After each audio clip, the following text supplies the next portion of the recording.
Hello, hello. And welcome to another episode with George. Yeah, the Lume plotters with George. Hello, hello. Hello, hello. Happy to be here again. So today Happy to have you. It's been a while since your last Cartier. I think we did 2 Cartier episodes, didn't we? We did an expanded one, right? We did the Cartier and then we did an expanded one. So yeah, it's all of your rabbit holes. Yeah. So now there you go.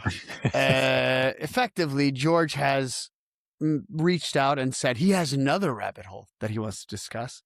And we'd never discussed this in detail. So the idea was digital quartz watches, your typical F91Ws. I think you were talking about Iron Man, Timex Iron Man. So that's the topic for today. But before we get into this, I think we should talk about some housekeeping. First and foremost, my Zenith went away.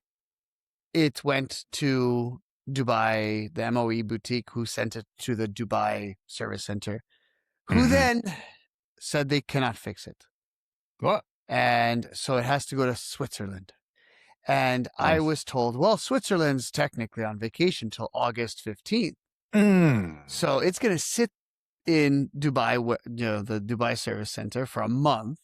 And then after a month, they will ship it. And then the lead time is 4 months.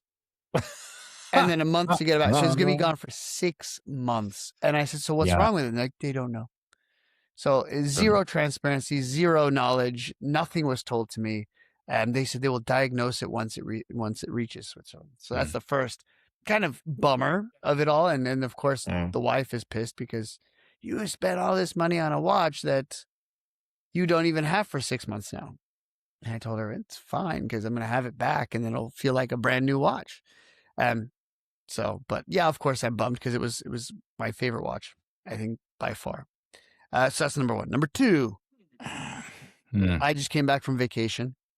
I went to Romania and Hungary again. I took one watch. No, technically I took 3 watches, but I only wore one. The FXD.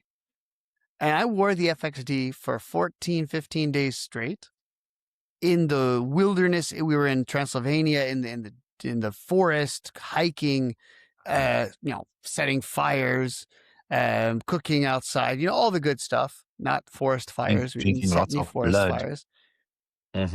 It was like 6 degrees. We're freezing absolutely frozen to death. But it was the perfect watch for it. It did everything I asked of it, timing, cooking things and stuff like that. We saw a bear, which is apparently, it's not rare, but you don't often see it. They're there in vast numbers, but they're always kind of hidden. So we did see a baby bear, which meant mama bear was somewhere in the vicinity as well. You have to be very careful every time you see offspring. So, but we had a blast. We went off-roading, mudding up a mountain. So, just getting covered in mud with our, the Pelagos did great. So in the hot tub, outside the hot tub, temperature fluctuations, everything. And then you wanted to know what date it was and bam. But I did not know what date it was the entire time. I was there. Because he doesn't have one. But as a backup, I did take the Hamilton khaki and I did take my trusty G-Shock, which I'm wearing right now, the rubber one. The GW 5000U, I think it's called. This is the one with it's rubber, but it has, unlike Ralph's, which he'll show you in a moment, mine has the screw down case back, screw in case back. Which one is this? Screw in or screw down? Screw in. Screw in case back, and Ralph's has the screw down case back. So, it has the screws. It's not screwed itself. It has I can show that. The twisters, right? In multiple. So that's the difference. That is not the one, but it's like in this. Like this one. Wait a second. Where is Does yours look like mine? So it's more like closer to that. This is yours. So, this is the one that George is holding up. The raisin version. So for the listeners, we have this one with a black. I think it's a DLC coated metal or something. Mine has a little bit of glare, but this one is also here just a normal one with a just stamped steel back that is held in place by 4 screws that are just screwed in. While what Martin has there is the one that is in the metal G-Shocks, usually. Well, technically, this is a metal G-Shock, just with a resin surround, right? So the inner core of the one you're showing before is a carbon core, they call it, which is essentially plastic. It's, how Swatch loves to say, what is it? Bioceramic. Bioceramic. G-Shock likes to say carbon core, but it's just plastic. They're all plastic. But this one has the full stainless steel inside, and then they just put the rubber around it, as opposed to the metal, which is in the all-metal G-Shocks. So I'm going to give you a slight variation, just so that kind of get into the topic as well. Yeah, so we went from housekeeping into... And there you go. Yeah, so you can see it on better. So this is the same exact watch as mine. So however, this is the anniversary edition. Yeah. 35th anniversary. So they made also the buckle and the dial, or whatever you want to call it. The screen is gold. And if my memory serves, if you turn on the backlight, it glows, and it says something on the backlight on yours. No, it does. No, it's I thought it says 35th anniversary. Yeah, it does say something for sure. I mean, you just can't see it very well. Yeah, it says something there, I think. If the light was a little bit dimmer, I think you could see it. I thought this was said 35 or something in the back. But the dial itself, it's weird because it's a gold overlay over the dial. So it's highly reflective from that perspective. You cannot see it actually on the camera, but when you look at it, it's very goldish in comparison to... it's not coming across on the screen at all. Nope. But in person, it's freaking gold. As in Austin Powers, remember Gold Member? He's like, I love gold. That's what that watch reminds me of. Yeah. I love gold. So we all have a selection of these digital cheapo watches in front of us. I use cheapo in quotation marks once again for those that are, I should preface this. We are trying to record this with video. Last time we tried to record something with video, George disappeared. So he wasn't even there. And he was the one showing all the watches. So that didn't work out. So we're trying again to record a video with George. So for those of you listening, you can go over to YouTube and maybe if all of the technology works, watch this video. Okay. We're going to show some watches, but we're going to try to talk about them because I know that we've had issues before and with the video didn't work. And of course, some people just prefer to listen. So we're going to concentrate on everything we show. We try to talk about as well. So you don't miss out. Yep. So George, you started off. Why in the hell did you want us to have this episode to begin with? Why talk about digital So absolutely. I mean, it's a lovely, I think we always watch collectors would absolutely admit to the fact that we have enough watches in the collection that is something that we reference as beater watches. You don't care about it. You put it on, you go to throw in the garbage or I don't know what, any excuse you find, obviously to get something like that. And it typically starts with the fact that they're inexpensive and you presumably don't care.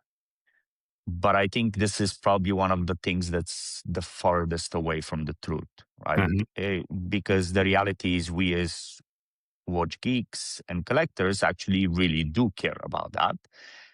Hence why we go after 35th anniversary edition collections, etc., rather than actually not truly caring.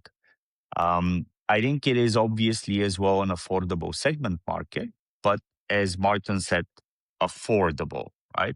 Because some of these, the metal ones and the gold ones, and let's say the MTG series, I think they're like $1,500. Yeah, but MRG? MRG is even above MTG, Yeah, and yeah, yeah. MRG are going up Correct. to $5,000, $6,000, $7,000, Yeah. which is redonkulous. So- But it's still not as crazy as the one Ralph and I saw at Dubai Watch Week this year. This There one. it is. Thank you for having it immediately on cue. This is the 18 karat gold, solid Pure. gold, Yeah. pure gold. They made how many of them, Ralph? Do you remember? 20, I think. 20, I or think, 30. yeah. Yeah, something like Something very little, and we saw one. I mean, the fact is, there's 20 of these in the world. that. Yeah. It costs what, like 150,000 dirhams is what they were asking for it? No, they were like asking for like 300,000 or something. Oh, at the sorry. time. What was the original price? Was it 150? I think it was 120, 130, 50 or something. I was offered that watch at the Al Futtaim boutique, even though it was supposed to be sold out very quickly. And for whatever reason, they let me just get back here to my camera. Well, it matches your wedding band perfectly. Yeah. Maybe you should have got it. So they offered it to me for 90,000. And it came in this box with straw, and there was a little teapot, right? The Japanese Like a ceramic teapot, and right? inside the teapot, yeah, and that you could actually use this teapot, right? And inside the teapot was the watch and all of the stuff. It was really cool. For 90, so that was a discount of, I think, whatever, 50,000 or something, which is nearly a third discounted of the price. And at the time, I thought, nah, you can't spend 90,000. At the time, it would have been my most expensive watch. And I just couldn't buy a golden G-Shock because nobody will know that. No, but that's the point. And it weighs a metric ton.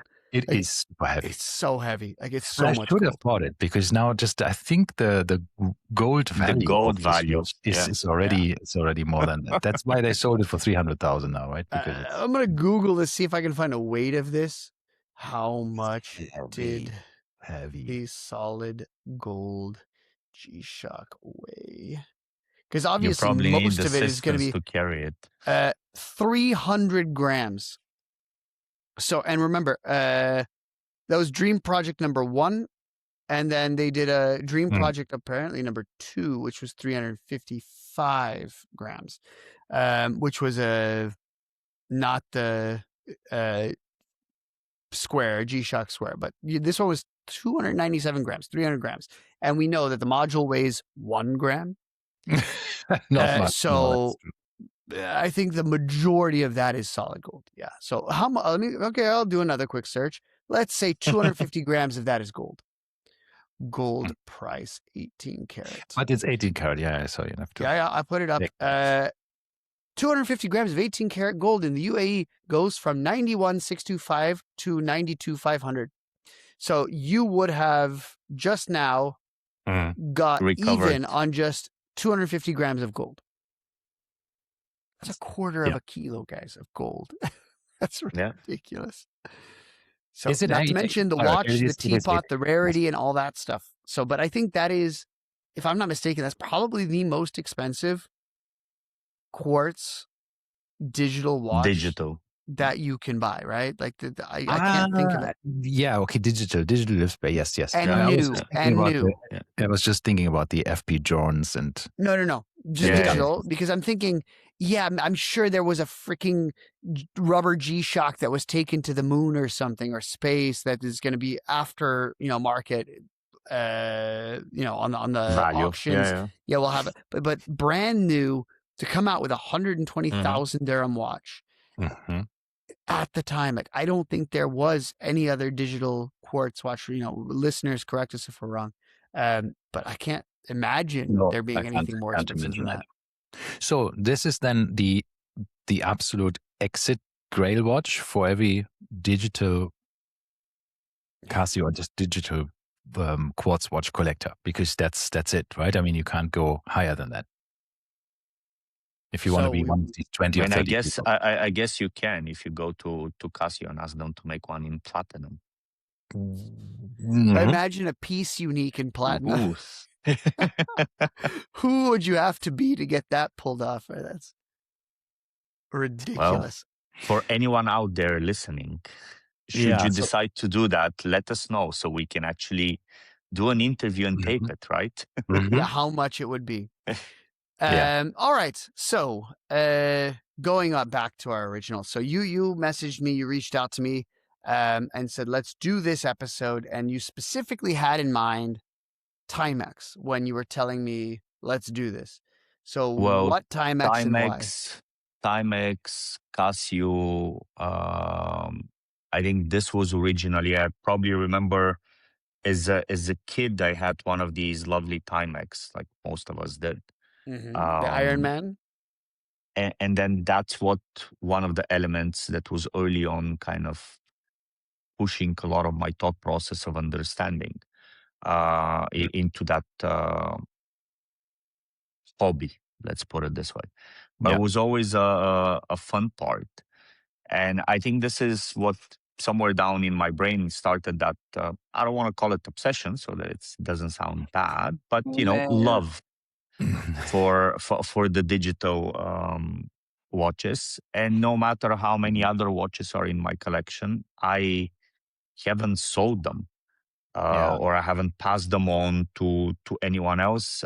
Many people would probably say, well, they're not worth a lot. So, you're spending probably more time, doing this. But then again, I keep on also buying them. Yeah. I think that's the other part. There's something very cool about this, whole resin rubber part of it. And I actually have one of my early on more adult Casio watches, which unfortunately the battery is out. But when you look at this, the size of this and how it looks like, right? It would literally, for all of you, so this is called a Sea Pathfinder. So it was supposed to be going around and like having some sonar understanding in waves and this and that with some of all these sensors. So this is a Casio as well, right? Yeah. So this is a Casio. I mean, let's see. It's like half metal. The bezel is metal. The side case is metal, but it's a chonker for sure. The bezel, which is, by the way, a rotational bezel.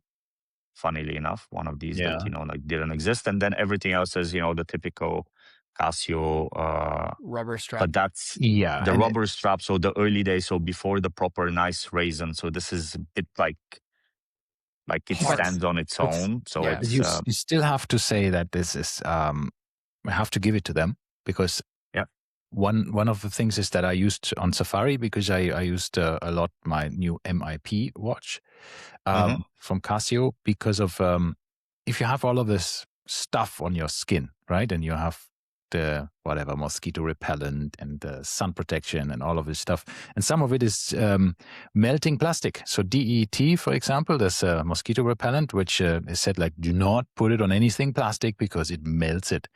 You think, okay, but I'm wearing a plastic watch. But I must say, this resin is completely withstanding any kinds of chemicals. It's pretty good. So the watch does not disintegrate. It's still fine. So yeah, that they have researched it well. I mean, even my oldest ones are holding up very well. I had a few projects in my life, sold them mostly, but I have one that I wanted to show you. I don't know if you know this, George. I think here this one, which is the ProTrack. Oh wow! Yeah. This one has the entire back of this strap is loomed. So when you put this watch on, and you that is awesome. Yeah, and it's fully charged up on the underside of the strap. That is awesome. Then you actually have there's like a ring of glow around your arm. It's pretty insane. It's a weird one. Maybe I find a picture that I can put on the screen. That is cool. Yeah, but and they have these two, as you said, sensors, and that's why I was referring to that. So this is I think it has the temperature, it has a compass, and I think a barometer. So these are the three things it has. So it can get you the height with a barometer, so the air pressure, right? So you can get the height and compass and temperature. But for the temperature, if you wear the watch, obviously it's wrong. You have to just put it off your wrist for at least half an hour, and then you have a proper reading of. What is the temperature? Yep. Yes. In the absence of an Apple Watch, that will tell you immediately. We were just saying this. I'm not too sure if the Apple Watch itself has a quartz regulating mechanism. How else would it keep the time? By what's it called? By getting a signal, just like your phone. Yeah, but if you switch off the signal, your time, it still keeps the time. It still has a quartz. It just corrects it. There is, even your computer has a quartz watch built in. Yeah, everything has a quartz watch built in. It's a small chip nowadays. It think does. It has to have this, and it drifts because these quartz watches are very low quality and very cheap. Apparently, it's a temperature sensitive quartz regulated. In the Apple Watch. They're pretty good, as always. I mean, Apple usually does not make rubbish most of the times, but in these computers and stuff, you see this. If you have a computer that doesn't sync with the network, you see how quickly it drifts off by minutes sometimes. So it's not the best. Well, let's look it up here. I have 4 watches. So just one question. And 1142, 1143, 1144, 1144. So 4 G-Shocks, set them all at the same time. Who knows when? I know that from my G-Shocks, because they're all Bluetooth, because I don't buy any G-Shocks anymore that don't have Bluetooth for the time syncing. Except, of course, the Pro Track. And with that, you see that it's off. So, for example, I can tell you with the one that is synced that this watch is off by 20 seconds. Okay. Unacceptable. From wherever I said it the last time, which was probably not too far out, it's 20 seconds off. And you see that the G-Shocks do go off by 15, 20, 30 seconds a month at least, if you don't sync them. Yeah. With a source. So it's, and some go fast, some go slow, which is surprising, right? So it's just the crystals are not exactly the same. Yeah. Not Grand Seiko quality. Yeah. Oh. For the price that some of these are, I'm not surprised. The point is also it's not needed because they are assisted, right? You have the way of either via Bluetooth or via the radio frequency or via GPS. They get their stuff depending on what watch it is. So I wanted to ask you, before we go into the details, Martin, and the amount of watches, do you have any digital quartz watch that is not Casio? I know, George, you do, but I have one which I didn't bring out here. Technically, it is a digital quartz watch. My Garmin. Okay. Does that count? Okay, my Apple Watch then is also. Yeah, so I didn't bring it out for the. So the tag. Does the tag count? And then the tag. Well, I guess it's in the same category. We have an Apple Watch, a Garmin watch, and you have the Tag Heuer connected. And before we started this episode, we were just chatting about this. When the Tag Heuer connected watch came out, it was such a ridiculously, big deal. It was the first of its kind. It was the first luxury connected watch. And because they didn't know how prevalent smartwatches would become, they offered the buyers this kind of way out, which was you buy the watch, and if you don't like it, they will swap in a mechanical automatic movement for you, which was, I think it was just the regular caliber 5, they called it, call it, which is the Solida SW200. But they would, for I think 6,000 dirhams, swap this in for you. And Ralph and I have discussed this before. We've never, ever seen one that had this swap done, right? So they mentioned this, they made a big deal about it, but everyone that I've talked to that had this watch, like here's George, has the same story. You tried to swap it, did you not? And what happened? They told me that ultimately they're not really sure if it's going to be swapped on the same watch or whether they'll actually give me a new watch. And I think this was around, when I was trying to do this, was around maybe a little bit COVID. And well, obviously wrong timing, with all the parts. So they told me sit and wait and then come back again, etc. And then, to a watch collector, this is how you burst the bubble, and you just But you can with still go any back interest today. in just. Is this still something they're doing now, or is it no longer? That's a very good question, actually. I mean, maybe if I find spare time and interest, I might actually poke the bear out on on that and see I think you what should. they would say. Yeah, I think you should just go to the Tag Heuer boutique and just say like, okay, I'm here to exchange my. Yeah. I was told when I connected bought watch. this watch Give it to that me. I could exchange it for a mechanical movement and see what they say. Correct. I wouldn't even mention that you bought it, secondhand or anything. Just No. Oh yeah, go by and say, absolutely. I was Because told. Yeah. this was I clearly remember there were 6,000 or 6,500. Oh wow, love the picture. Ooh, that's Love I the just put picture. the picture For those on, that haven't seen, this is the loomed strap on Ralph's. Amazing. Ralph's night. Absolutely Casio. amazing. It looks pretty insane. That's It impressive. does. The problem is you have to, of course, charge the watch when you're not wearing it, because otherwise you don't get the lume on the underside of. It looks like those disinfectant lights, that they have. Yeah. It does look pretty cool. It's blue and it's just like. It seems to me like this is something like if somebody saw you wearing, like they'd be like, "What the hell is this guy? Like, why is his arm glowing? What is he doing?" Yeah, you'd have to explain it to somebody. Superhero. But you should put this strap actually on another watch that has the lume dials. Right. So if you combine it with that would be like funky stuff. Yeah, full lume dial, full loomed watch, full lume strap. Go to a nightclub and walk around. I think, if I remember it correctly, I think it also has really nice light. But of course, I don't know if it only comes out when you press the button. I have to see if I find this picture. And it has also its own. How do you say that? It has its own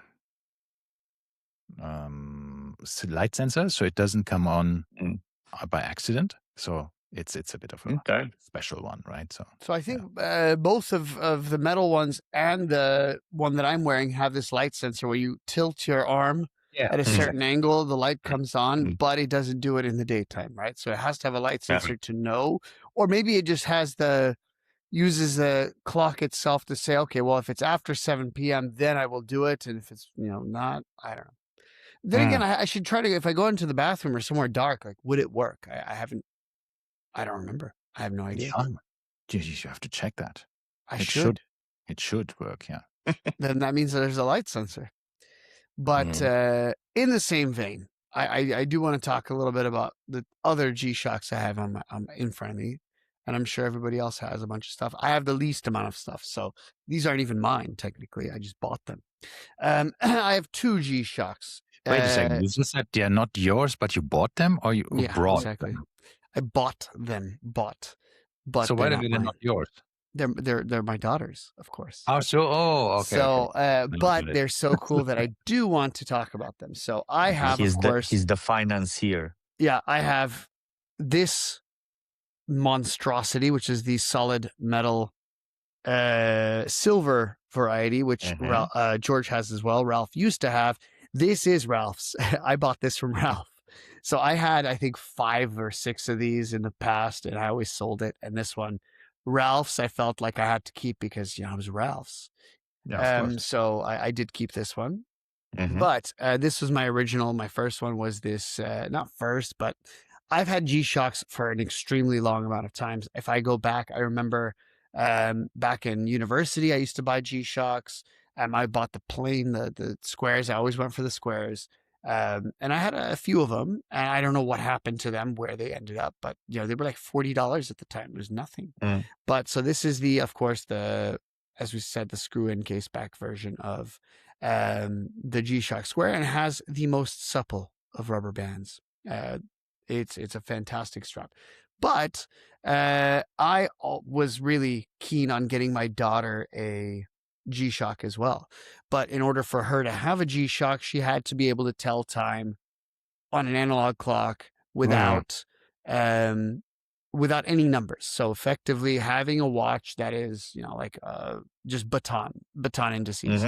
And she had to be able to tell time. And I gave her a time frame. Like, you have to be able to tell me the time in like 5 seconds. If you're able to do that, at any given time, then I will buy you a G-Shock. She really wanted a G-Shock. So, because of course the G-Shocks come in pink. So she learned how to tell time. She's the only kid in her class that knows how to tell time. She's the only kid in her class that knows how to tie her shoes as well, but that's neither here nor there.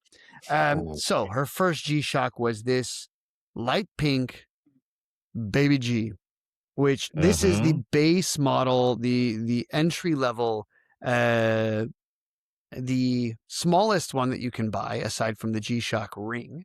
And this thing has the functionality of a regular DW5600. So it is super cool. But she loves the color, this little, whatever you want to call it, light pink color.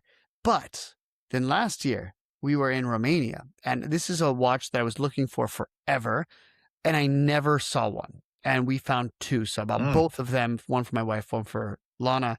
And this is let me see what, the first one, by the way, for those that are wondering, is called the no, I can't read the BGD 565. This is what I was fearing, that we were having all of these. My eyesight, God. And then the other one is called the BLX 565, I think, or something like that. 566, something like this. And essentially, this was a limited edition run that they did in 3 or 4 colors. They had it kind of pictured in the ad poolside with some cocktails, and it has the see-through pink strap. So if you look at it, it's semi-translucent, quasi-transparent, but it has, so even though it's a Baby G, it has, and there's Ralph's glowing. Look, very nice. I think it's can you see so this one has the tide graph module.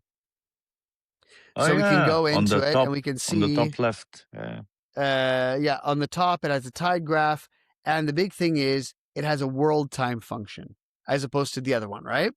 And the world time function for this is not like the world time function for these, where you get to choose 4 and that's it, right?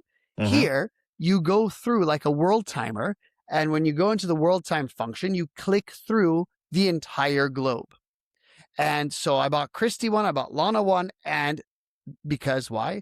Every time we frickin' travel, I have to set their watches. And now they can set their own watches because they just go through and select the time zone we're going to, and boom, done. So the fact is, we traveled. Lana set the time zone correctly. We were in the Paris time zone. She set it. Then we went into the Romanian time zone, which was, I think, the Greek time zone. She set that. And then we came back. She put it back to home time, and everything is grand. So this is, I don't know, it's for how small it is. Here it is compared to my other G-Shock.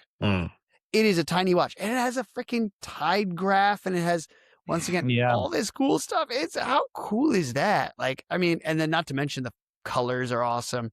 These two are perfect kids watches, I think. Or even in Christie's case, adult watches. What I think sometimes is underappreciated of how sometimes unintuitive it is to actually set things on your watch without looking at the manual. You have to have these double press at the same time, different things. You know, I don't know if you have this ever had before, when you have this hourly ping, this sound. So every hour the chime on the hour. And so you have no idea how you switched it on, and then for whatever reason you want to switch it off because night, for example, and you have no idea what to do. And then you just mess up every other setting that you can find because it's something weird, something long press, something double press, different buttons and combinations of buttons. And I can never remember this. So thankfully there is an app for that, the Casio app, which has all of the manuals inside it. So you can access them. But this is now one of the drawbacks of these digital watches, right?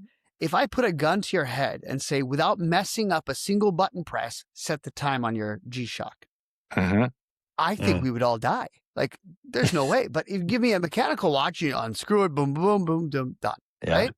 And so that is one of the detractors. You live. This like, I was just now noticing that you mentioned, if I'm not mistaken, if you guys see, you see that little thing above the seconds? Isn't that the chime, the hourly chime notification thing? There's that little dot. We will should hear hear that it. We should hear it in 1.5 minutes. Yeah, there's a little, I don't know what that is, and I'm trying to go in and seeing what the hell that is, because I have no idea.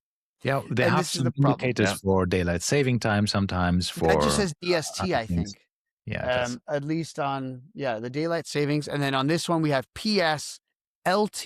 This is the metal one, right? The PS is power save mode. LT is the automatic light. RCVD, it means that you received your signal. And then it has in other time zones, the daylight savings time is just DST. So it's got all these freaking acronyms, and you know it, you don't know it, but this one at least is Bluetooth, right? So do it, as Ralph said, do it with the app. Yeah, absolutely. That's a cool thing about the app. So, George. Well, one other thing, maybe memory lane to childhood times, I guess, perhaps. But I recall another Casio variant, and I think, Ralph, you talked about the 91W, but I'm not going to go in the 91W, but something else that was a huge element for me at the time when we were growing up, to the extent that actually a friend of mine gifted me this. I actually bought it for himself and for me, and they were such a cheap watch at that time, but kind of as a memory lane. Oh, the calculator watch. The calculator watch. Which and I still look at this and I'm like, this isn't the basic one. Well, this is a slightly this is a more fancier it's one. a more recent one that has quite a number of functions, dual time, and I don't know what, obviously it's not the one that I had when I was a child. It was a much smaller one, and but then again, I look at this, I can barely press the buttons now as it is. So when you were kids with smaller fingers, kind of you can do something. But I know, but it's still you remember super back in interesting. the days. Back in the days when you had this watch, how they were very rubbery, right? Yeah, buttons, and it was not easy. It was a bit mushy to press them. It was a bit but it is pretty nice.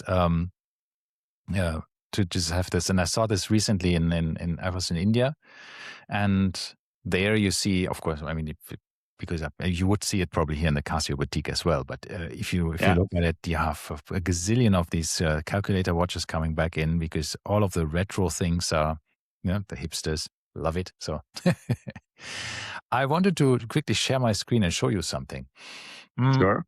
And this is something which I think is also explaining some of the excitement that George was saying, because if you look at just the new arrivals here on this on Japan Select, is where you can buy Japanese domestic market watches, the so-called JDM watches.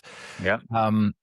From the new releases, and it is just insane. Most of them are quartz, but not all of them, of course, right? And you have a gazillion of watches that are special collaboration models that you have never heard of, with some interesting stuff. For example, this one, super cool. It's a Casio with Ice Circle. I don't know what it is. ICERC collaboration there. It has a little penguin, the indicator, right? Super sweet details. And it comes just on the Japanese domestic market, $200. But really, really cool designs. You have the Year of the Horse limited editions. All of the different ones, all of the different anime characters that are also more and more popular in other parts of the world, of course. Lots of Star Wars, stuff. Lots of Fender collaborations. I don't know if they're making a Fender collaboration somewhere else. Peanuts, whatever. I mean, there's so many things coming out that you have, and this is just a recent few weeks, right here. The Detective Conan is also a anime cartoon thing, right? So all of the stuff where you can see all of these funky watches. And if you're not looking at the screen now, if you're hearing this as a podcast, go to japan-select.com and just look at the new arrivals and be mesmerized. what I also wanted to say is there's a couple of cool citizen digital watches or Ana Digi watches, and they have gotten a huge resurgence recently. Yeah. So with a Star Wars themed and also with just general different ideas, and they look extremely old fashioned and retro. These Ana Digi ones. It's super 10, cool.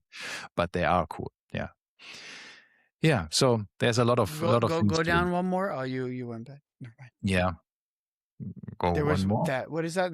That's your MRG, right? Or is MRG? That's the Yes. new. No, Yeah. that's a different one. It's no. This rubber is strap. It's a G Squad GMH 5600. I have no idea what that is. That's new. It is also seems to be a solar powered heart rate monitor. It's one of those. So it's the what's it thicker called? ones, right? Yeah. If you go to the backside, you'll see there it is. Yeah, the paw print. There's a charging port and there's a solar powered. But if you run the heartbeat monitor, it will eventually run empty. You need to charge it with the stuff. It's connected to Polar, the smartwatch company Polar with a heartbeat and blood oxygen, blah blah blah. So there seems to be a bit of this now coming more and more watches where the Casio embraces a bit of smartwatch stuff, just like these kind of things, while still being traditionally a watch company. Funny, right? This actually a company decides that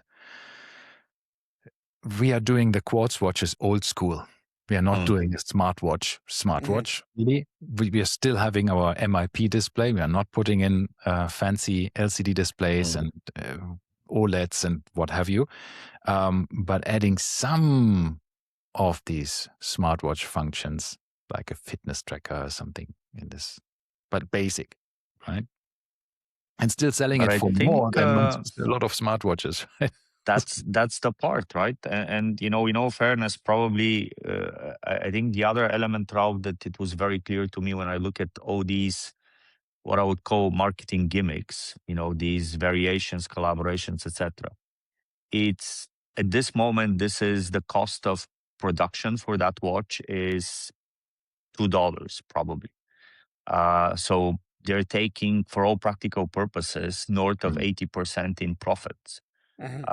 So it's super funky. So to your point, when something is even more expensive, what's that incremental production cost that they're having?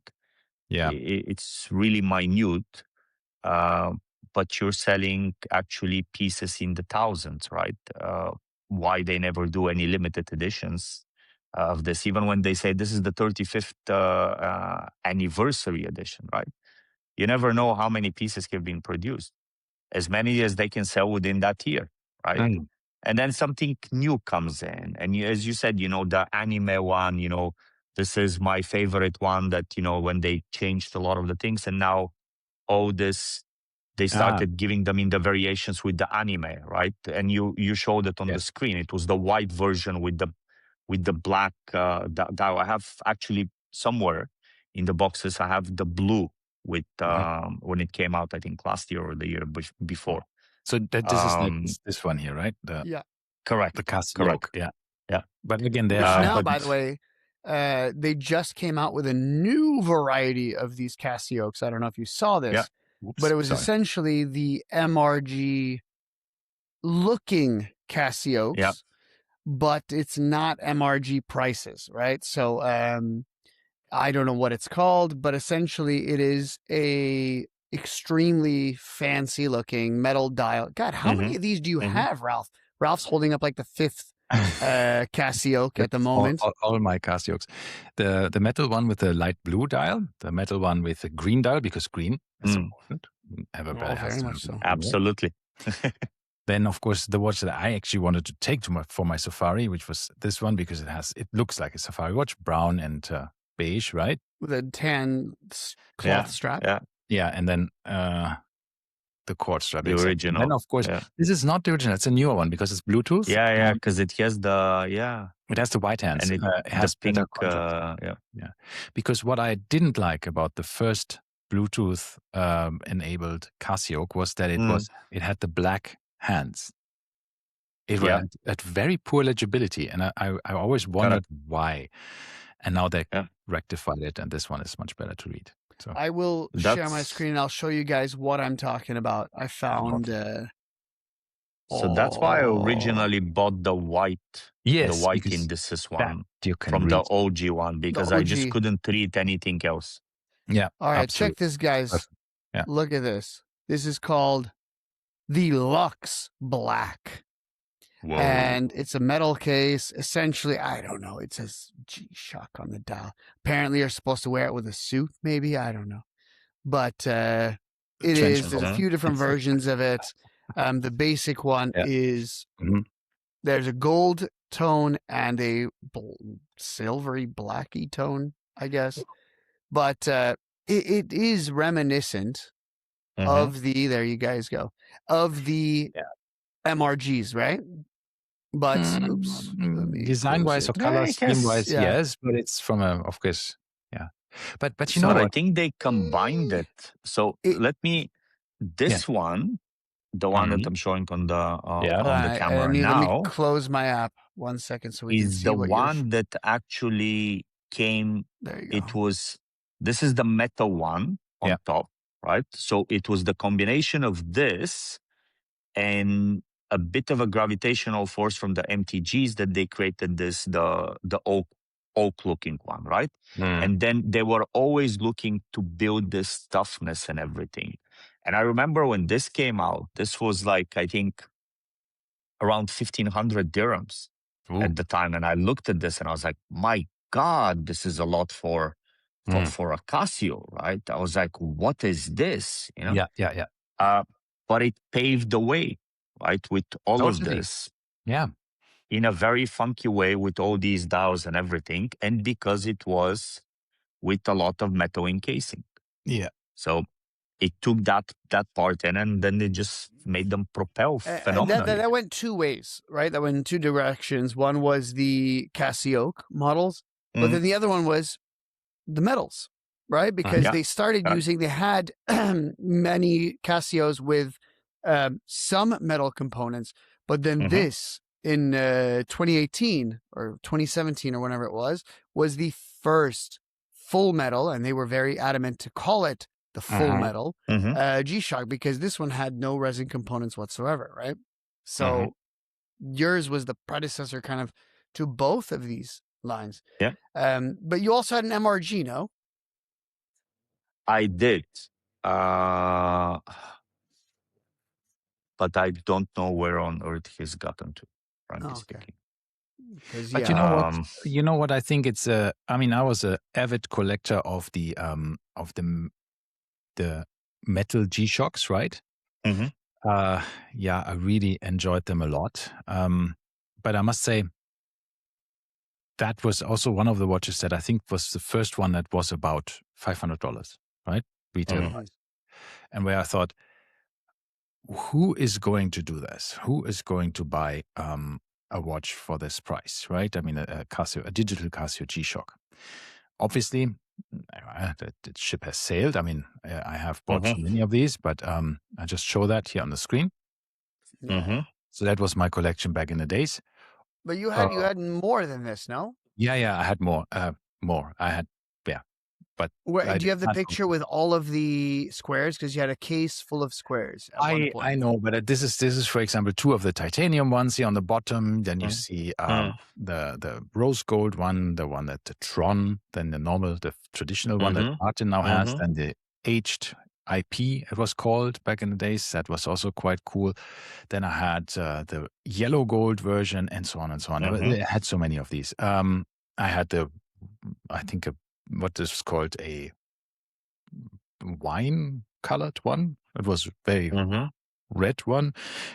Metal. I mean, there's so many of these, and it was fun while it lasted. Let's say it this way. But most of these I actually were able to sell for a profit, because some of them are you sold to me. Yeah, that was not profit.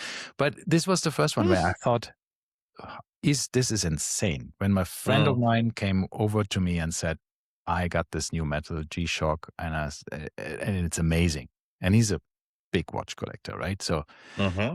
and I looked at this watch and I thought, like, you're stupid. You cannot buy for 500-600. What was 1,500 dirhams or 1,800 dirhams at the time?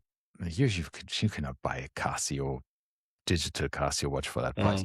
But then I put it on my wrist and I thought, ooh, I like it. And a week later, I bought it. So it's yeah, but this all started with, you had just Casio so cool. squares, right? Absolutely. Beforehand. So it's not like you jumped straight into a $500-$600 metal, right? You had other Casios prior, and it builds you up. And this is exactly what Casio wants you to do. You go up. Start cheap, build your way up, get the metal. Coming back to this one thing about why Casio does smart functions, but not a real smart watch. I think why they're doing this is if you have a smartwatch like the one that counts your steps or something, right? You can always use it, counting your steps on the display. It can interface with some apps, I guess. But even if everything is obsolete, it still works, right? I mean, if all the software doesn't work, this watch will still continue to work. If it doesn't get software updates, it doesn't matter because the watch in itself will still work. New battery inside, boom, it will work for and then you decades. go. Yeah. But that goes for every Casio watch, right? Correct. So it's not like the Apple Watch where you, without a software update, like I've seen so many of these bricked Apple Watches because they're too old. They just can't run the modern operating system anymore. And I mean, they also they're disposable items, right? And this is the difference between these. If you have a Timex from 1990 or whenever they came out, 96, these are still new battery. Yeah, they're still operating watches, and that's what makes them so cool. They're not tech. And I think this is what Casio does pretty smartly there, right? Because they really, it's an intelligent decision because they're saying, well, you have this watch, everything in this watch. I mean, the only thing I cannot do in the watch, in these MIP watches, is when you look at this, is the font, right? If you want to change the font from the traditional segment font to the other one, then you have to use the app. So this would be the other font, the modern font. Modern font, which is a bit better legible, I must say, from a distance because the numbers are a bit taller. But you have to change this in the app. There's no way of doing this on the watch. Other than that, everything you can set in the watch itself, just with a lot of button presses. So look, I think I see another element in Dumel that what they like you to do is to end up with what we were showing, right? You end up with multiple ones, and that's their idea, right? This is it. If they fix one, then that becomes the de facto one, and that's it. You can't really go into these variations. All of us are doing this, right? With all of this crap in our hands. And in the end, and it's everything. Who won? Casio won. There you go. Right? Absolutely. Casio. Look at this nice yellow part on this. I looked at it and I was like, my God, this is pretty. Yes, it is pretty. And that's it. And I looked at it, I was like, 400 dirhams. Okay. And let's go with the it. issue. Right? Exactly. It's I totally agree. It is impulse buys, and I have tried to buy the MRG square, the titanium with the Cobarian whatever, because they had one in the Dubai boutique, and it was banged to hell because it was clearly out there for like 5 years or however long. And I don't know who I was it one of you guys? I don't know who I was chatting with. But I told the guy, because original price was like 20K almost. Yeah. And then they get it down to, I think, 15 on discount. And then the guy says, we'll give it to you for 10. And I told him, I'll do it for 8. Oh, yeah. And then he never wrote me back. But in retrospect, I don't even think I'd pay 8 for it. Like, it's a great watch, but 8K is still a shitload of money for a Casio. But at the end of the day, this is why I feel these limited editions are great pairings with these Casio G-Shocks because, as you said, these are impulse buys. And who cares? You can have 100 of them. It doesn't matter. And as we know, G-Shocks don't count, right? So yes, that's unwritten law for watch 100%. collecting. Yes, you can have 100 of them, absolutely. and it doesn't matter. Your watch collection's still small. Zero. Exactly. So this is why I think it's great. But when you see these expensive, collabs like, with God knows whom and whoever, it becomes, like for instance, the new Zenith carbon cover girl for Revolution, right? There's 150 of them or 125 of them, whatever it is. And you're looking at it like, Jesus, that's like, you'd really have to be invested to spend that kind of money on that limited edition or that collaboration. But the NASA DW 5600, right? Cost you $50, $100 at most. And it's a collaboration with NASA. It's so cool. They made a collaboration with Coke. They made a collaboration with, everyone. The Bamford ones were super cool. And those were super cheap, which I think Bamford just made a new one, for which Bark and Jack has made a strap as well. I don't know if you saw that. Yeah, so they made a Bamford. I will show you. I will share my screen. Bamford. You sold yours, right? I still have mine somewhere. Actually, that was the big one, the 6900. Yeah, I still have it. It was just a bit big for me, for my wrist. But here, this is the new one. Oh, look, they're available immediately at our Casio Mia and Watchshop. But this is the one you had here in the middle. Yeah, the 6900 version. But this is the new one here. On sale. I love it. How much is it here? 978 dirhams. 1,000. Metal GM 5600 BWD, Bamford watch department. And then what's cool is, I don't know how I feel about that, but that's the strap for it. And then if you want, Bark and Jack G-Shock Bamford strap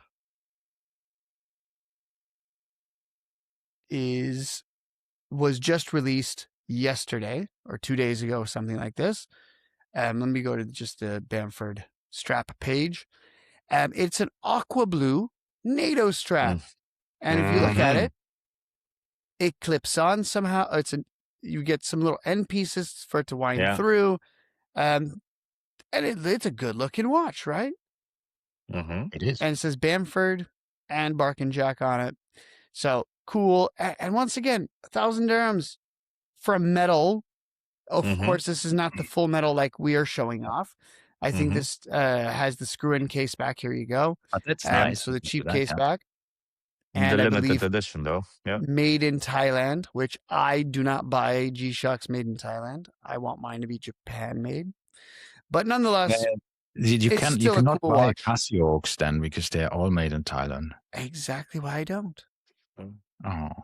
But they're nice. I'm limited. Anyways, so I could do 6900s, I could do 5600s and limited ones. But I wanted to share these. Let me just share this one here. But they always have them on a very good version. I don't know, Martin, if you remember when I bought the green oceanic one from Hodinkee when they were exiting the online store, and I bought the what was it called? The 5600 Oceanic or something. It's not it was oceanic. A green one.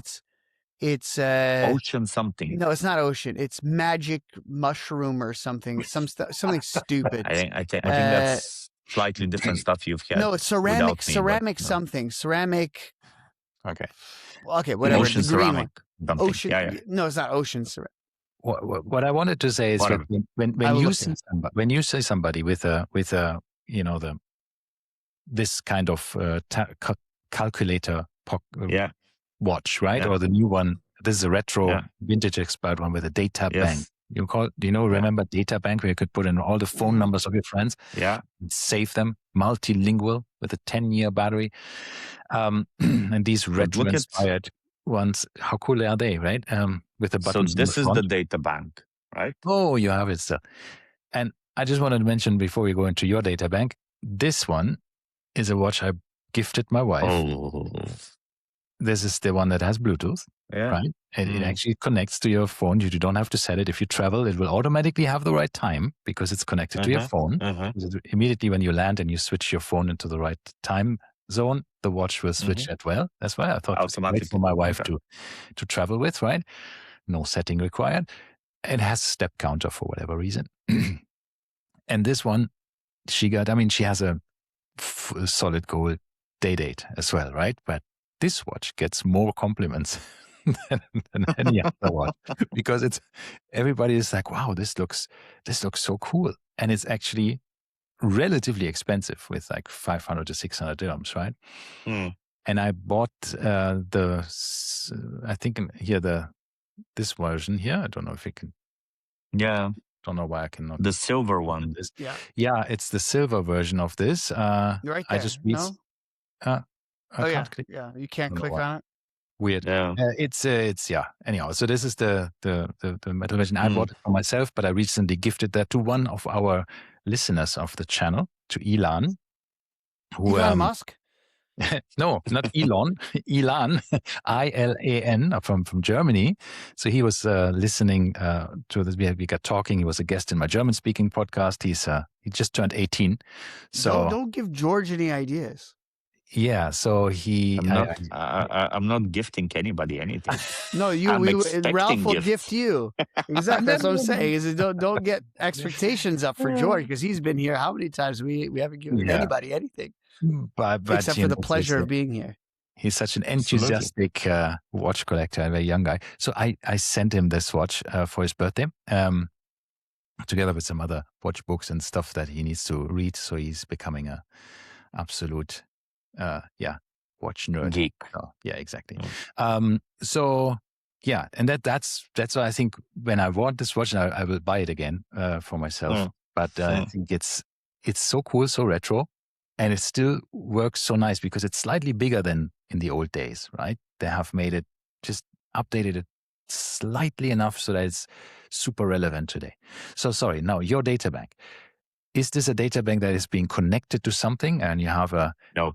I remember there were watches where you could put it into a external keyboard sort of thing and then actually program it.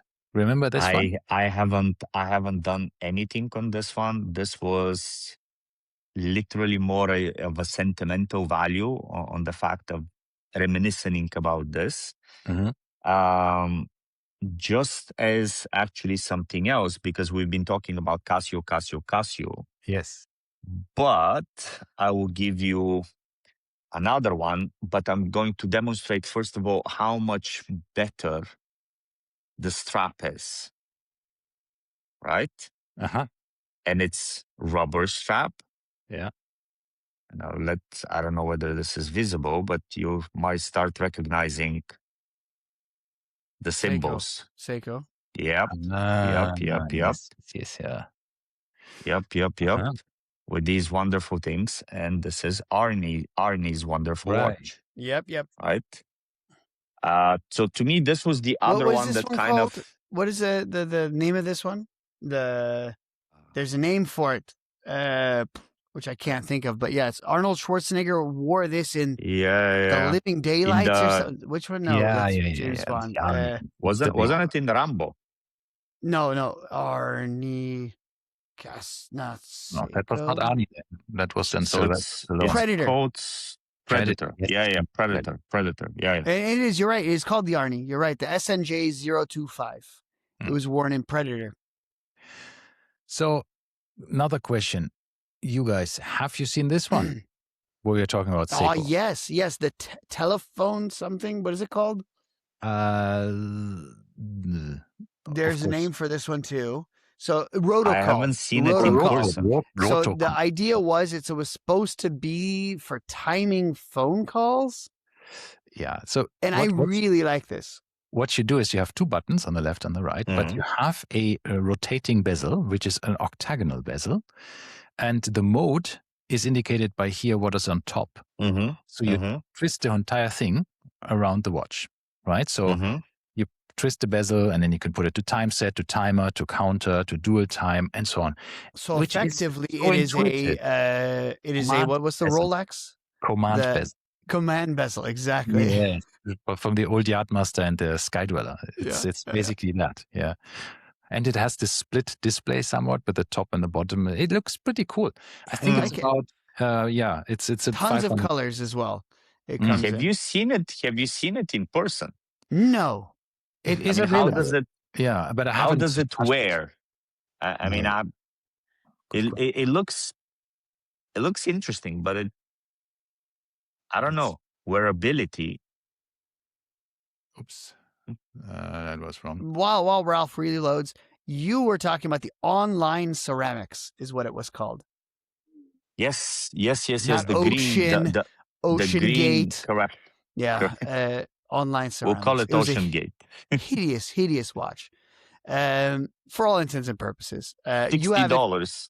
Yeah, I know. It's still originally was like 200. No, Yeah, 48. 40. But even then, I think originally in the final was ridiculous. 200 plus, and the fact is, people bought it, and I just can't imagine. And my son is wearing it to this day, and he.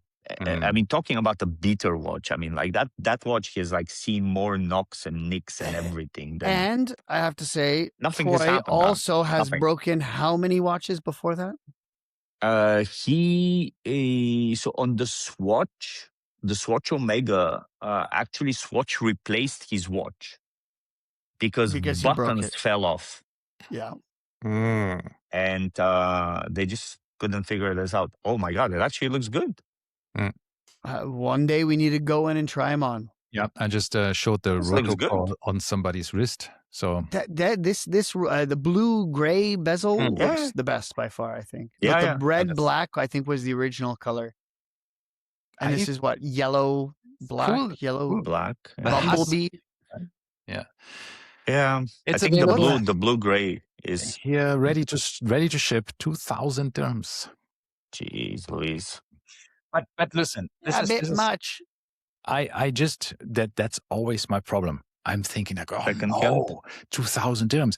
But then you go and get a new strap for your whatever, the Royal Oak offshore rubber strap without the buckle, and you pay 2,500 dirhams and say, it's what it costs. Well, you needed it for my and I needed a different color. But you know what? And that's I just 2 months ago I did a down payment for the order for a rubber strap of my Chopard Alpine Eagle, the chronograph, right? That is 5,000 dirhams because it's titanium. With the titanium thing, it's a bit like the Oyster Flex, right? It has titanium in the sides. And of course, with a pin buckle, because you cannot use there's no clasp from the other bracelet that you can use. So 5,000. You had to make a down payment to confirm that you really, really want it. So I had to pay 1,000 dirhams. But this is serious about it. When that puts it into perspective, this watch is 2,000 dirhams, but you get an entire watch for it, and it's a Seiko. It's good. It's including a bracelet. Including a bracelet, yes, and all of functionality and all of this stuff. The only thing that I don't like about it is it has a battery. So no, I mean, of course, all quartz watches have batteries, but not rechargeable, right? It's not a solar. I have a bit of a rule for my Casio watches, except the vintage ones, right? And actually, that would go through as a vintage inspired one, right? Because it's a reissue basically of the protocol. It has to be Bluetooth and it has to have solar charging, because I just don't like to change batteries, just because I think it's you don't have to anymore, right? So, wanted to share that. One other one that we haven't even touched on. I'll pull it up here, and you guys will say, "Oh, I forgot all about this." Here it goes. For sure. Once it loads. Let's say it before you even show it. Oh, we forgot about it. How about this one? Okay. Did we forget about this one? Yes, we did. We did. Yes. The Omega categorically. Speedmaster X33 Skywalker, designed for space explorers, it says, which was technically, I mean, the replacement for the original Speedy to be taken to space. It's got a few cool versions as well, right? Yeah, it is actually standard issue for European Space Agency's astronauts. Yep. It says, I think on the back, tested and qualified for EASA right there on the back. ESA, European And Space they did a few versions of it. It is, of course, a digital quartz and a digi. But then they have, it's 45 which is a gigantor. But then they made the titanium. blue one. Yeah. Is it titanium? Yeah, I think thought the blue version. one was the titanium one. I'm not sure if the Bluer black versions. one is. I mean, right now, I think the only one available on the Omega website that is still being sold is the Mars timer. Is the Mars timer, which has the length of a day in Mars on Mars. Thank you. Yeah, Comes but I super think, handy. Yeah, absolutely. But I have looked at different versions of this watch very often, and I was very tempted for, very. Yeah, it is titanium on titanium. See, this one is not anymore available, but they're still producing it. This is the original. This is the cool one. Right. I hate them for doing this. They're still producing it. They're just not selling it to normal people. They're still selling it to ESA, European Space Agency, for the astronauts in limited quantities. So it's still being produced, but not being sold to the public. How much was it originally? I think it was about 15,000 dirhams. It wasn't ridiculous. Let me see if I can find. There's no X33s available. Now at it's all. more. Where did you find this? Instruments. Where? You go I'm back. here under collections. You just had this in. Click on all Speedmasters. Yeah. Somewhere over the rainbow. Movement type, nothing. Self-winding or manual. Those are your two options. Then I think you have to check somewhere else. It was in instruments or something, or professional models, something like that. Omega watches. 33 Mars timer. Let's see if it even comes up. You have to go Rivoli has it. Here it is. Omega Mars timer. Titanium on titanium. Sorry, this watch is no longer available. Yeah, I think the only one they have is now the Seamaster Regatta. Yeah, that is that. And it's... So none of the X33s are available. Go to Omega Watches. Just go to Omega Watches. Yeah. Watches. And then click on Watches. And then click on Instruments. And then you see basically... Where's Instruments? On the brightest side, the watch there. The rightest. Oh. The rightest. Didn't see that. And there you click on this one, and then you see it in nice and big.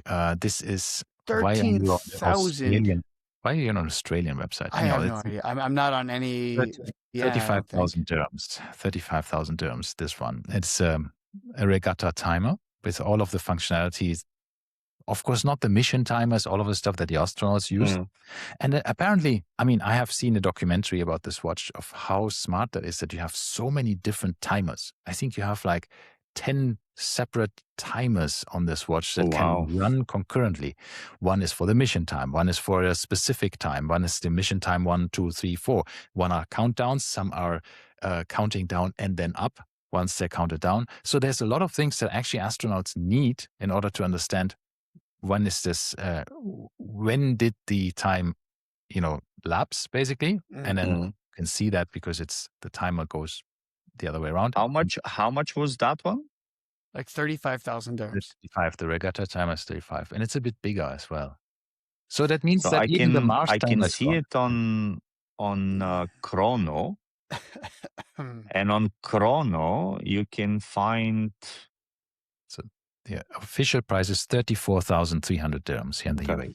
For the Mars timer on Rivoli, apparently Rivoli still has Mars timers. Those are 32.2. Okay. Oh, no, this is out of stock, but it just shows you the price. Right. 18K. And if you want the original... it makes sense, George. We'll do an arbitrage. Half price Omega for if you wanted the original 33, those are going for 8K nowadays. Yeah. So cheap as chips. But the X33 Regatta, apparently there was another version of this. I don't know if you guys knew this. So 16. This one. Yeah. 26 on Rivoli, 26.9 for that exact one. Not So bad. 17K, 2017, like new unworn. But that's not the same regatta as what we were just showing. The one that we were This showing is is the a newer version, or whatever it is, because we don't know. Because So Omega has a million things, as we've always discussed. They have to have 10 of everything. I want to draw your attention quickly also to something, which is, again, something that we haven't spoken about. This one, right? What if you can is see it? You're not showing anything. Oh, am I It not? helps if you Not show yet. it. Not yet. Something is wrong here. Something is broken. I Something's didn't click on the very button. wrong. Yeah. There you go. bright Yes, the Oh, bright of rings. course. Yeah, we Of didn't course. mention this. And this is Yes. obviously one of the ones that if we say X33, then in the same breath, you Yeah. have to say aerospace as well, Yes, right? absolutely. 100%. And this is I mean, it crept up in price, right? It's now 18,000. Yeah. I remember they used these- to be like $2,000.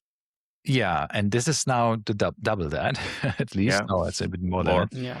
Yeah. But it's this is still a watch. The night mission of this watch, I still like a lot, and I really I like the want to blue have one. dial, the one that Nico Yeah. used to have. I think was a fantastic looking watch. And then, of Yeah. course, they made the Blue Angels version of this, right, as well, Yeah. right? And then the Emergency, which is the one you're Yeah. showing now, which is Insane. 70,000 dirhams. God bless America. Insane. $20,000. It was And so then much if you cheaper, accidentally by the way. pull, if you Yeah. pull the Yeah. antenna, it's like You pay the bill. 100,000 euros fine or something. Yeah, this is this is the upgraded model now. So they have a newer one that has some digital frequencies or something. It's apparently they have talked about this recently, that this is a special new version of it. Dual frequency distress beacon, all of these things. But yeah, it is pretty expensive. But Yeah, these that is are a all cool in the professional line of watches, right? So you have this normal Mhm. quartz, also thermal compensated, and then you see the other ones. But that shows that same as in Omega, who considers this an instrument, they consider Mhm. this a professional watch. There Mhm. you go. Quartz, professional. So your 1,500 meter dive watch is not a professional watch. No, That's an amateur So- watch. It's a hobby. Hobbyist. I'll see you at 300 meters, okay? Yeah. Just as a hobby. As a hobby. But Yeah. anyway, anything else we missed, guys? I mean, look, there are other quartz watch. There's quartz tons. watches, lots of them. But the question is, are they digital? I think Mm. if it comes No, to there's tons of digital that we haven't talked about yet, right? Like, the No. cheapo, like Lego watch and all of these stupid stuff that you can find at a grocery store. There's a million of them, right? But I feel in general, it's a nice ending to this, that quartz watch sees a lot of resurgence recently Mhm. with Tissot having the solar charged analog quartz watches, right? The PRS, I don't know, I PRS. mean, look at Tag Heuer doubling down on quartz, right? With the solar, the citizen movement, the eco drive Mhm. one that they put out, whatever, solar graph. Then they have Mhm. an entire range. To La this Jouperi. day, they don't have a single non-quartz Formula One in the new modern style that they reissued. Yeah, So they're But no digital. no, they're No. not digital, And of the course, but quartz they're is still the really, quartz, yeah? yeah, they're still doubling down on quartz, right? but I think this is But so interesting. is Cartier. Yeah. Mhm. So all of these, I mean, you have La Jouperi now having Swiss made. I mean, obviously it's from the Citizen, from Citizen technology, but it's built in Switzerland by La Jouperi. You have Ronda, the big ETA Mhm. watchmaker for quartz watches, who makes now these solar chargeable watches as well, movements. And then, of course, Tissot makes some other ones as well, or maybe that is the Ronda movement. I don't know. But there's a plethora of now watches that have these Suppliers, yeah. solar watches because they are so convenient. They will Um, always work. They also charge while wearing, but Yeah. not because of gravity, but also of sunlight. And they usually run for years if they are properly charged without Mhm. Mhm. dying. So that's a perfect watch for people who are not watch people, who don't like to set watches, who just want to grab and go. Ladies. for example, where you don't have to worry about it. So you just take it. There's been two more that we forgot about. Let me pull them up very, very, very quickly. I think, Okay, although but when you said the Tissot had a similar one to the Omega that you were showing, right? They Yes. were the ones who came into that space and quite some years ago. Remember the T-Touch? Yeah. Yes. Correct. As well, the touch screen on the crystal. Yeah. Here, let me pull up my screen. Here's two that we forgot about, just so you guys remember. You're pouring the love. Oh yeah. Oh. Yeah. And of course, you cannot mention the Hamilton, which of course used to be the Pulsar, Yes. without mentioning the casquette. Yeah, of course. Right? Yes. The GP casquette. The GP. And both of these are digital and they're quartz 100%. and they're not cheap. Neither of them, right? So the GP is 26K. 26, yeah. Yeah. And Can you just Google Yema? Because I have the Yema one that looks like the Hamilton. Yema Digital. It was Yema Kaczynski. That one, I think, in the Yema Kavinsky. You see in the down. Yeah, loading. There it is. Yeah, no, very similar. Not that one. Not that one. Go back to the search page, please. Okay. Down This where thing? it says beyond the dial. It says the page is beyond the dial. It says hands-on review Yema Kavinsky. Yeah, here it that is. One. Mm-hmm. So this one was I think Kickstarter. I think I remember funding this. Mm-hmm. Partially, at least. Page not found. Yeah, of course. I try to involve but it's the PSR. I think a lot of watch collectors had the PSR. There you go. Right, I had the PSR from Hamilton. I was very surprised when I bought it of how well made it was. It felt the bracelet was amazing. The case, everything was solid. The big sapphire crystal on top. Then the two-tone OLED display, where it had a normal display and the OLED one that overlaid each other, and you could then press the button and it was glowing stronger. I really loved that watch. It was amazing, but I never wore it. This is the problem with watches that every time you pick it up, you think, oh, this is really, really so much better than you think it is.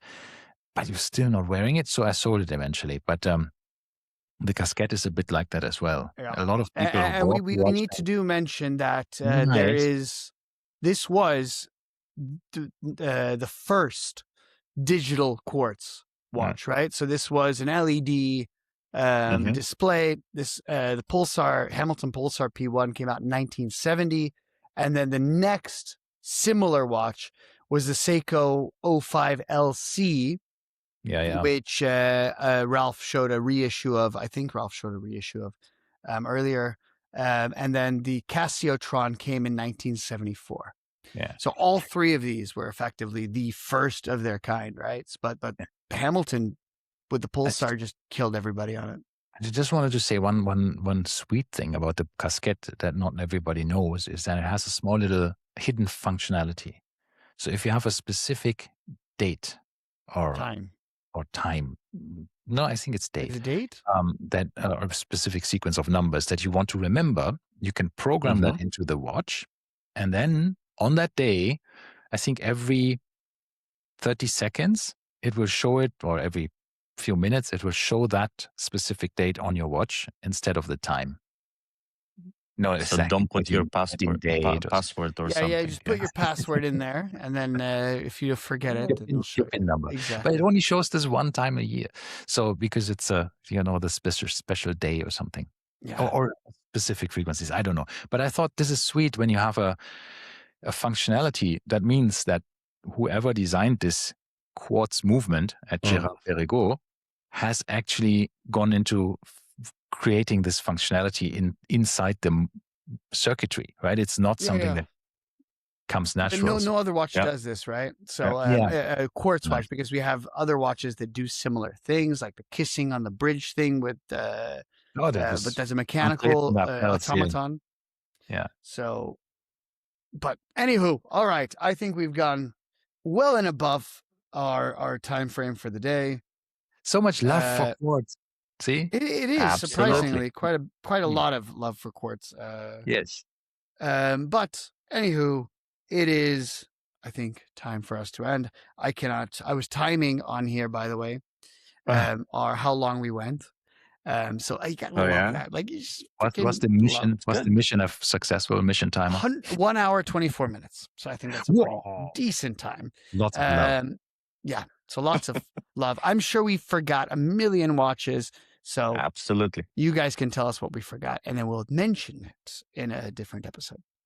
Excellent. So, all right. Thank you, George, for joining and then proposing this idea. Always a pleasure.